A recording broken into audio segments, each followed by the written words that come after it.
Brown skin girl, stay home and mind baby. Brown skin girl, stay home and mind baby. Good afternoon from Mickey from me from Castle Goring. I have a lot of ground to cover, and this has been a very, very trying day for me, which I will say no more about until possibly at the end. So if I may, I will plunge right in with the first question. Linda Millett says, why is it saying on the news that Andrew has paid millions to Virginia Giuffre? Surely he would rather prove his innocence than pay millions. And I'm going to ask a second question on the same subject at the same time and answer them both at once.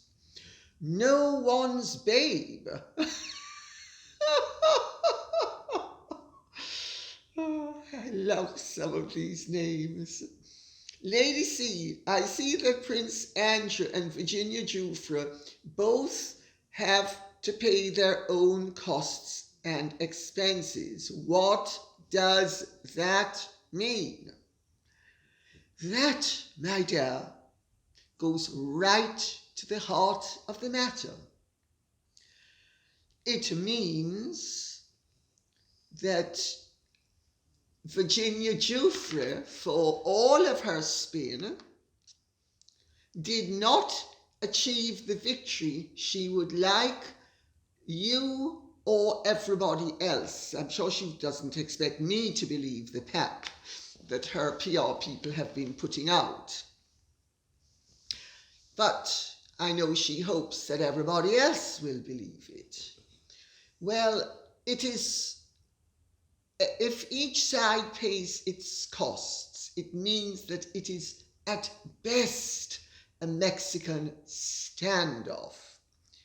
Now, Virginia Giuffre's costs and expenses will have been considerable, notwithstanding the fact that David Boys gave his time and effort gratis. There's still loads of other costs involved.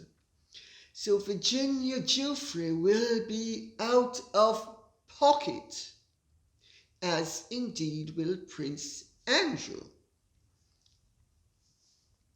But it was in Prince Andrew's perceived interest, according to a lot of the people around him, a lot of the royal advisors, didn't want this hanging over the Queen's head throughout the Jubilee year, which it would have done.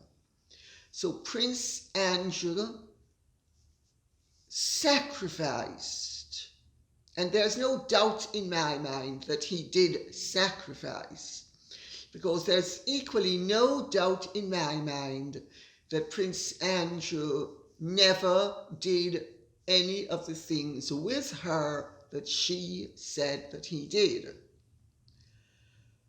But it was cheap at the price to get rid of the matter. It wasn't so cheap at her price, because, you know, these figures that are being bandied around, shades of Sunshine Sachs, Meghan and Harry, and all of the other poo shooters who specialize in nothing but poo shooting. They would like you to believe that the awards were in the millions. I have already said that my information, which I have no reason to doubt is accurate, is that we were speaking about 5 figures. 5 figures is a fig leaf. It is derisory. There is no way that Virginia Giuffre would have had an award of millions and had to pay her own costs and expenses. People need to start to use their heads, and not believe all the guff that is spewed forth by professional BS merchants. And I'm not saying Bachelor of Science either. R.A. says, sorry, you are an extraordinary woman. I think it's a sign of a diamond. Very often I tune in from Germany, German flag, to listen to your intelligent and always interesting information. May I ask you a question? Then other symbols, which I'm afraid I'm not into all of these newfangled symbols, so I'm not even sure what they mean. Now the question, what does the royal family have to do with BetterUp? And is it true that Harry benefits from it financially? R.A., let me put the matter to bed. Let me put your mind to rest. The royal family has absolutely nothing whatsoever to do with BetterUp. The Queen's Commonwealth Trust, which is not run by her, entered into a limited affiliation with BetterUp on the strength of Harry's involvement with them, I should say previous involvement with them, and present connection still via his grandmother with the royal family, and BetterUp. But the royal family have absolutely nothing to do with BetterUp. They are not promoting BetterUp. They have no commercial connection with BetterUp. They do not engage in commercial enterprises of this nature. This is one of the stumbling blocks that made it essential for Meghan to get Harry to leave the royal family and the royal way of conducting itself, so that she could get him to California, where she would be able to monetize being royal and hopefully end up having a nice nest egg for when she decides she wants to depart. I don't think I can make it any clearer than that. Harry, the information is, whether it's accurate or not, has been given shares in BetterUp. So the more he bigs them up, is the more his stock is going to be worth. I do not think he's been given any of the vast shareholdings that his people would like us to believe he has been given. That he has been given 5% of the company and it's now worth 100 million. Oh, Mix, catch that pig. Mickey's resting. Mickey, wake up and catch that pig. More flying pigs. But yes, Harry benefits. This is yet another instance of how totally unsavory Harry's commercial activities are, where people who have a traditional view of royalty are concerned. Teeny Bash 69 says, Samantha's lawsuit has been thought out. She did not do a quick reactive suit after the interview. She has taken a year, taking time to gather the evidence for each anomaly stated by Meghan Markle in the interview. Do I agree? Yes, I do agree. My understanding is that Samantha Markle is genuinely much brighter than Megsy Baby. But both of them are intelligent. One is simply more intelligent than the other, and one is less impetuous than the other. Also, my understanding is that Samantha would not have done this without the backing of her father, and she has the backing of her father, their father, the father that Megsy Baby tried to destroy via her 5 Friends in People magazine. The father who tried to retrieve his reputation via the Mail on Sunday. The father whose platform was cut from under him by dear Megsy Baby's lawsuit against the Mail on Sunday, and the subsequent way it was handled, although I will go back to it again. Meghan was given £1 damages. That tells me, I don't know what that tells you, but it tells me, and I'm pretty, shall we say, familiar with the law and lawsuits. That tells me that Meghan did not achieve the victory that she would like us to believe she achieved. Virginia Giuffre and Meghan Markle are both poseurs par excellence, who would like you to believe that the sun rises in the west and sets in the east, that they are sweet and loving,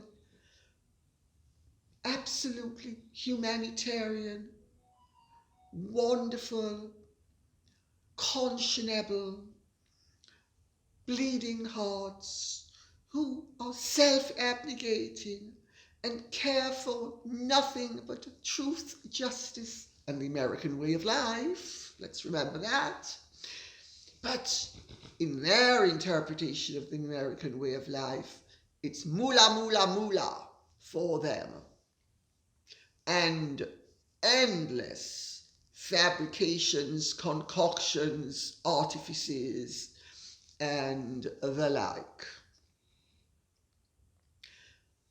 Let us see what happens, because Anya Amasova says, Dear Lady C, I believe Samantha Markle filed her complaint in federal court, much like David Boyce for Virginia Roberts Giuffre, not a state court. To file a complaint in federal court, I think the minimum amount required to be included in the original complaint is $75,000. I believe that is what Virginia Roberts Giuffre's original complaint against Prince Andrew states. $75,000 is a procedural amount for the original filing. Court awards can be much higher and are deliberated later in the process. I think this is but one of many comments that hits the nail on the head. My understanding is that Virginia Giuffre Roberts and Samantha Markle have taken full advantage of federal as opposed to state procedure, and that Samantha, in fact, is, according to my information, quite happy for it to be accepted that this is not really about the money. But I also understand that Samantha Markle, and quite possibly their father, will have no compunction about Meghan's bank account being gouged out in the interest of justice. Meghan, on the other hand, is going to fight tooth and nail to prevent the destruction of her reputation. Well, actually, what reputation she has is a moot question at this point, because she really doesn't have a reputation except for being a hustler and a fantasist and a fabricator, and really rather disloyal and malicious, because that is a reputation she has worldwide. And not everybody agrees with it, but a substantial proportion of people think this to be the case for it to weigh in the factors that Meghan Markle, on balance, has an appalling reputation. So she may be hoping that this is not going to damage her reputation, and she is going to be desperate to make sure this doesn't damage the altar upon which she worships. It's called filthy lucre. Let us see what happens. Do not says, do you still have your sniffles, Lady C? They come and go. They are intermittent. Then do not says, recover soon. Do not. My recovery can be like lightning when it is called for. But at other times,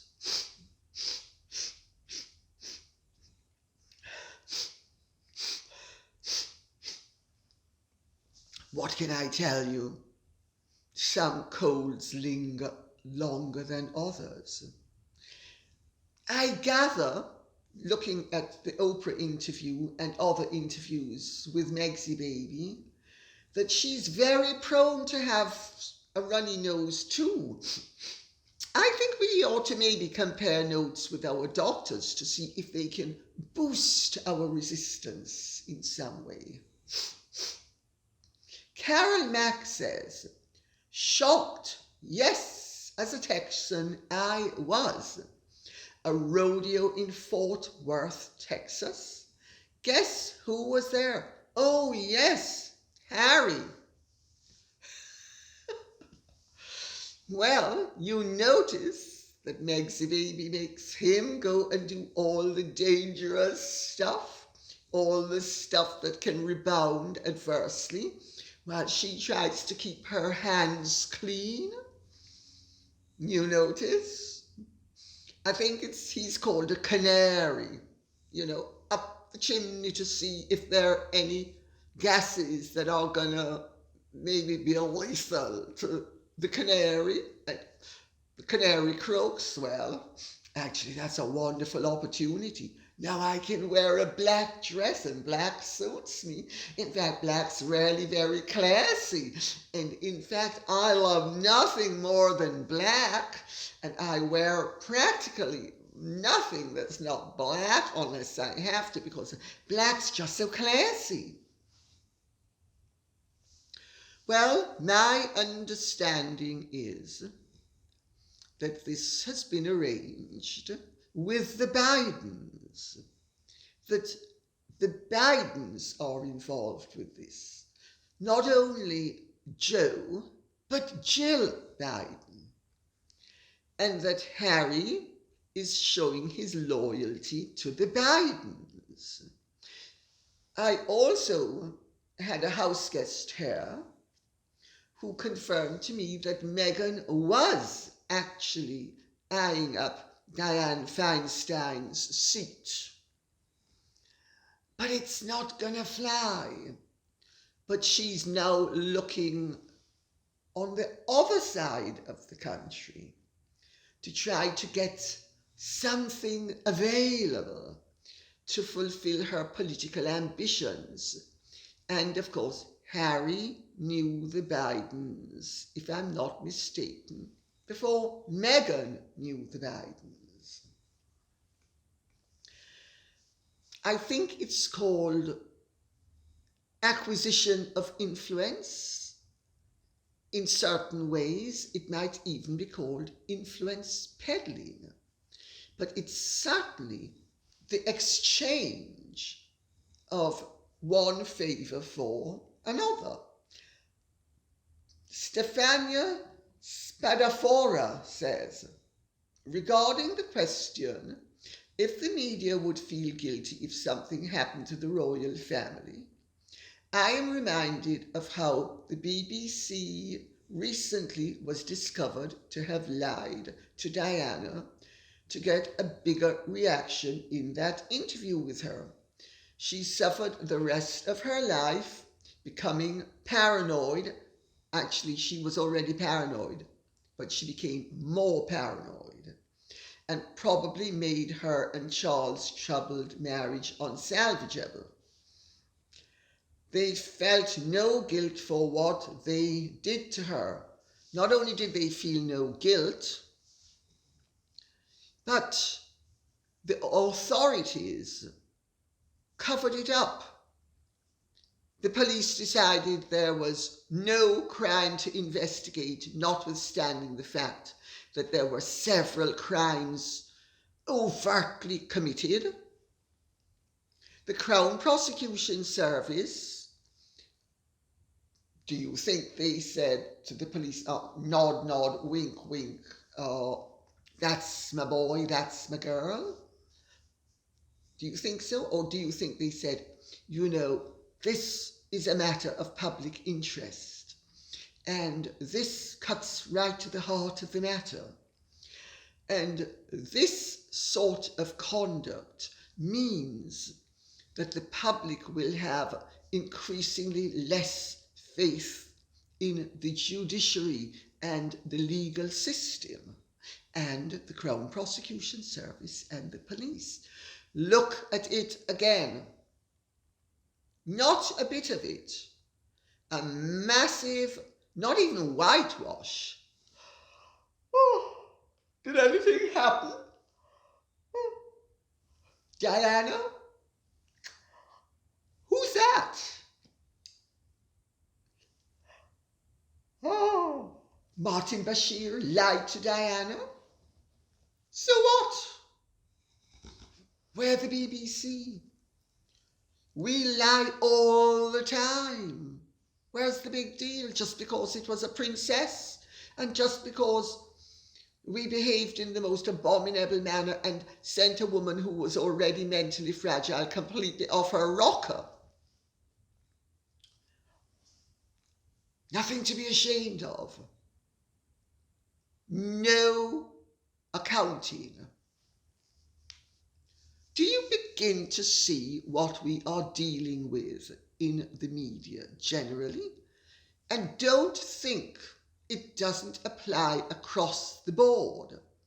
We need to view everything that we are told by the media with great skepticism.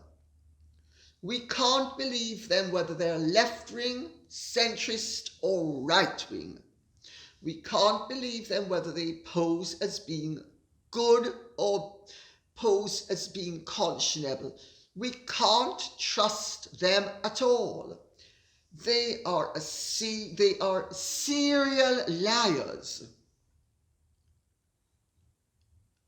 It is very sad because I think a free press is a necessity in a democracy. But our democracies are in huge trouble because of their corruption, their decadence, their amorality, and the absolutely shocking disregard and disrespect they have for the reading and the viewing public. North Sterling says, from a US black Cape Verdean woman, Doria is a self-hating brown-skinned black woman that spilled her brown-black African-American hatred of self, hopes and dreams into her mixed race daughter. Historically, this has happened to African American slave women who have birthed mixed raced children from their white masters. Mixed race children had a better chance to survive and even pass as white in America and the world at large. Doria has passed this trauma to her daughter as well as to ascend colour lines which don't exist. Doria is unfortunately yet solely responsible for Meghan's conduct because she still supports the misconduct today. Doria is her own daughter's flying monkey and will do anything to ensure her motherhood is accomplished in vain. However, the vein is showing. She is less powerful to stop the Frankenstein she created. This is a very interesting, I would say, dynamic contribution. May I say, first of all, that Thomas Jefferson's children with Sally Heming, his slave, I think she was 3/4 white. Two of the children, after Thomas Jefferson's death, they were freed, by the way. Sally Heming wasn't freed, but the children were freed. Two of the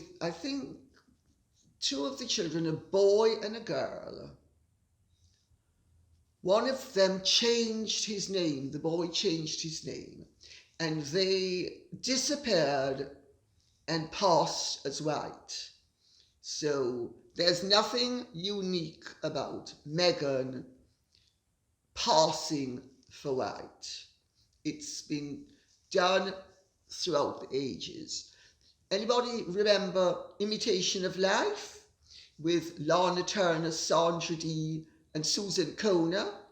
Susan Kona was the mixed race child of the nanny who looked, or it might have been made. I saw it in 1958, I think. I saw it a long time ago, but I remember it. And she turns her back on her mother and passes for white, and if I remember correctly, becomes a showgirl. And then the mother's dying, and of course there's the big weepy end. It's, a real sort of a tearjerker it was. Very moving movie, actually, very moving. And I'm Jamaican, and I have seen the Meghans and the Dorias of this world in operation. And maybe we're being unjust to Meghan and Doria, but I actually think that Nas Sterling is on to something. I'll tell you a little anecdote. My mother had two maids when she was dying who took care of her round the clock, both Jamaicans. One was called Pauline, who was lovely, and the other, I'm not even going to mention her name, because she turned out to be more than a nightmare. And and she was ruthless. For instance, she had a goiter, and my sisters and I gave her the money to have the goiter operated upon. She pocketed the money, squandered it, then appealed to us again. And I mean, you're speaking about many, many thousands of dollars. And so anyway, we stumped up again, and because we didn't want her to die. Then that was but one of the many things she did that were dubious, to be polite. Anyway, while Mummy was still alive, I was on the front veranda one afternoon with this woman and Pauline, and we were talking. And the woman said that her favourite child was red, is the expression she used. But her least favourite child was black like night, is how she put it. So I challenged her. I said to her, well, what does their colour have to do with who you like and who you don't like? And she explained it very carefully. She said it was important for her to improve her colour. And so she liked the red one rather than the black one. And the black one reminded her of herself. And she didn't like looking in the mirror. And whether it was the mirror that she looked at for herself or for the daughter, I was beyond horrified at this conversation. I said to her, do you realise you're a racist? And you know what she said to me? It's okay for you to talk. She said, you now saddle with black skin.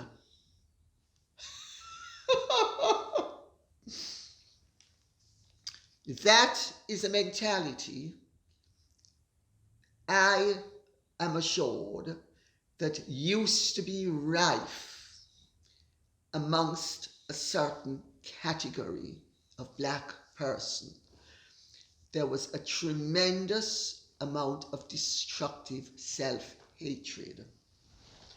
Well, of course, if you hate yourself and you hate your child because of its colour, what is that going to do to your child's head?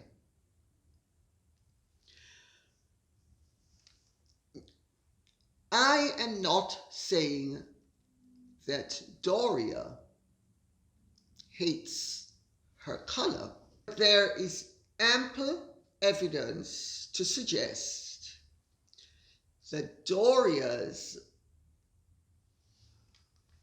colour and awareness of her colour and awareness of the suffering that had been borne by black people actually had an effect upon her. She, in my book, I think I recount how she used to ostentatiously stand outside of the house in California and smoke weed. I mean, can you imagine in a good neighborhood when it's illegal, ostentatiously smoking weed, as if to say, 2 fingers, or in America I think it's called the middle finger. Middle finger to you nice, well-off people who are my neighbours. I'm going to show you that I scorn you and scorn your values. There is little doubt in my mind of the researches I have done of Meghan's conduct and of her own statements that she had a very confused relationship with her colour, and that she actually on some level loathed being mixed race. Read the things and listen to the things she has said in the past. There's also the phenomenon of the pretty brown-skinned girl who is in the old way of thinking. I don't know that it applies now, but it certainly did when I was growing up.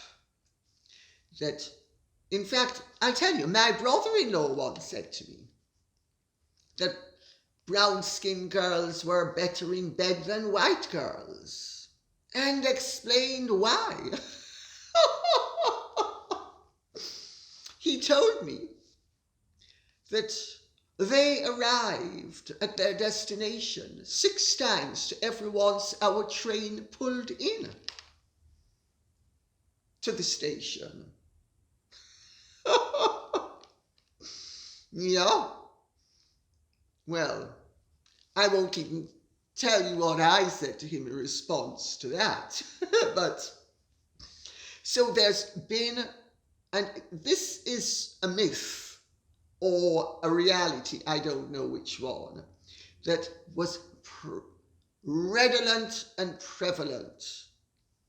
I don't know if it still is, but it certainly was when we were growing up, and it certainly was when we were young, and it certainly was in the 1950s when Harry Belafonte starred in Jamaica Farewell. There's a famous song called "Brown Skin Gal, Stay Home and Mind Baby," because the character in the song is a pretty brown-skinned girl who uses her feminine wiles to advance herself in a worldly sense and create havoc.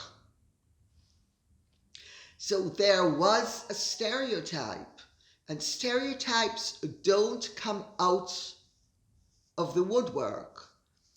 Stereotypes, even if they are not always true, have some merit. And yes, I can see that Meghan is one of those racists who hates the fact that she is mixed race, has discovered that it works for her, so she has embraced it. But can you imagine embracing a cause that you used to have issues with? I don't think that's liberation. I think that's self-hatred run riot. And yes, I would agree that Doria's lessons, according to Meghan, of, don't ever give away the milk, are those of a ruthless opportunist who was going to work the system. Now, it has to be said that Doria has dignity, which Meghan doesn't. Meghan has pretentiousness. Doria has dignity. Doria knows to keep her trap shut. Meghan doesn't know to do that. There is little doubt in my mind, going off what I have perceived as the relationship between Doria and her daughter Meghan, that now Sterling is on to something. And it's much better coming from somebody who's black, because then nobody can say that they're being anti-black. Although I will make the point that people who have issues with their colour are anti-black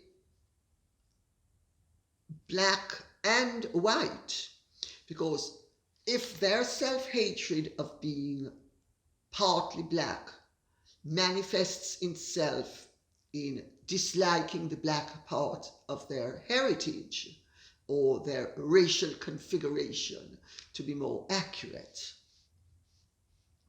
And they embrace that other part, which without a doubt Meghan has done, has gone out of her way to erase every bit of visual evidence of her African heritage. That is not a sign of self-love or self-acceptance. That is a sign of self-hatred. There is also, somebody told me, who knows the family, that the Markle family began to suspect that Doria had married Thomas Markle Sr. for worldly advantage, and that it was a matter of somebody who was on some level racist, taking advantage of the love and good-heartedness of a man she despised because of his colour, and that made it easy for her to actually walk all over him. And certainly when they were married, she was hardly the dutiful and devoted wife, even to their daughter. And after they were divorced and separated, then divorced, she was hardly a study in devotionalism, let's put it that way, much less devotion. So yes, I think, North Sterling, you're onto something, and I share it with everybody else. And I would be very interested to hear what people think of North Sterling's assessment. And on that note, I will say thank you very much for listening. I hope this has been of some interest to you. If it has, please like, share, subscribe, press the notification bell, and keep the questions coming in. Remember, this can't be done without you. Thanks and goodbye.